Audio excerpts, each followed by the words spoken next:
नमस्कार, मी आपला मित्र अमोल सांगानी. आपण पाहतात AS न्यूज लाईव्ह. महाराष्ट्रातील भोई समाज शैक्षणिक, सामाजिक, आर्थिक व राजकीय दृष्ट्या अतिशय मागास असलेला समाज आहे. भोई तथा भटका समाज जगण्याकरिता व शिक्षण घेण्याकरिता अजूनही स्थिर नाही. शिक्षणात सवलती नाही व जगण्याकरिता स्थिर साधन नाही. तो जगण्याकरिता सतत भटकत आहे. त्यामुळे आजही भोई समाज तथा भटका समाज 90% अविकसित आहे. तेव्हा भोई तथा भटक्या समाजाच्या सर्वांगीण विकासासाठी खालील मागण्याची पूर्तता करून भोई व भटक्या समाजाला न्याय देण्यात यावा, या मागणीचे निवेदन आज दिनांक 24 सप्टेंबर रोजी दुपारी 2 वाजता तहसीलदार रायगाव यांना देण्यात आले.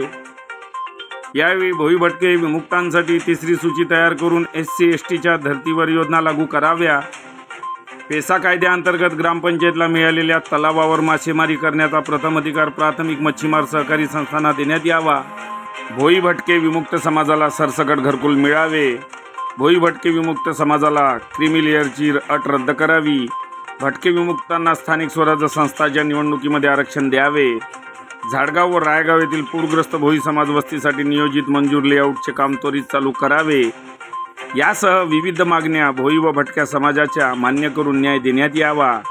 अन्यथा भोई व भटक्या समाजाच्या वतीने तीव्र आंदोलन करण्यात येईल, अशा मागणीचे निवेदन आज रायगाव तालुक्यातील भोई समाजांनी तहसीलदारांना दिले. यावेळी निवेदन देताना भोई समाज बांधव मोठ्या संख्येने उपस्थित होते.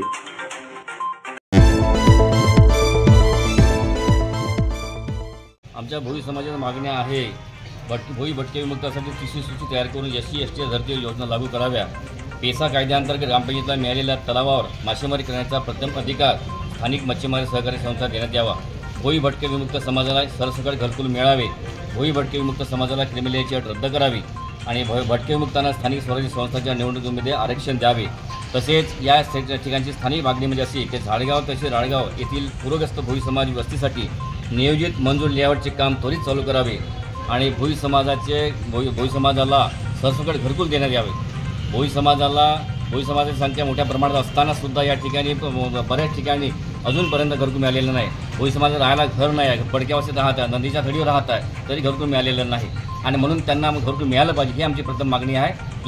दुसरी मागणी महत्त्वाची आहे की झाडगाव इथे भोई समाजाची वस्ती असताना ती वस्ती पूर्ण 2022मध्ये वाहून गेलेली आहे आणि त्यांच्या घराचं नुकसान झालेलं आहे आणि त्या मागण्या आमच्या संघटनेच्या मागण्यानुसार आणि समाजाच्या मागण्यानुसार माननीय तहसीलदार साहेबांनी पाठपुरावा करून लेआउट मंजूरसुद्धा केलेला आहे.